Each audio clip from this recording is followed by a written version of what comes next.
بسم الله الرحمن الرحيم. تأملت هذه السورة ووجدت أن الله في آخر هذه السورة يقول: ولبثوا في كهفهم 300 سنين وازدادوا 9، قل الله أعلم بما لبثوا. انتهت القصة عند لبثوا.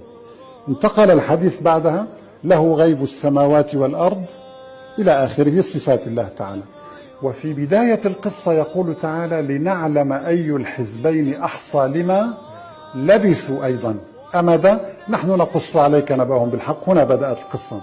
قل سبحان الله، أصحاب الكهف لبثوا 309 سنوات، والقصة تبدأ بلبثوا وتنتهي بلبثوا، فكم هو عدد الكلمات؟ وكانت المفاجأة، قمت بعد كلمات السورة أو القصة من لبثوا الأولى إلى لبثوا الأخيرة، وكان الرقم 309 كلمات بعدد السنوات التي لبثها أصحاب الكهف.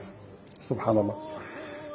وأثناء العد عندما وصلت لقوله تعالى: ولبثوا في كهفهم 300، كان رقم هذه الكلمة 300. سبحان الله.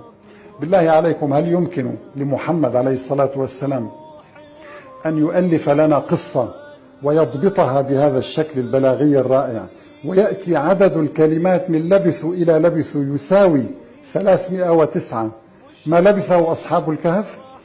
إن هذه المعجزة ترد على كل ملحد يدعي أن هذا القرآن كتاب بشر.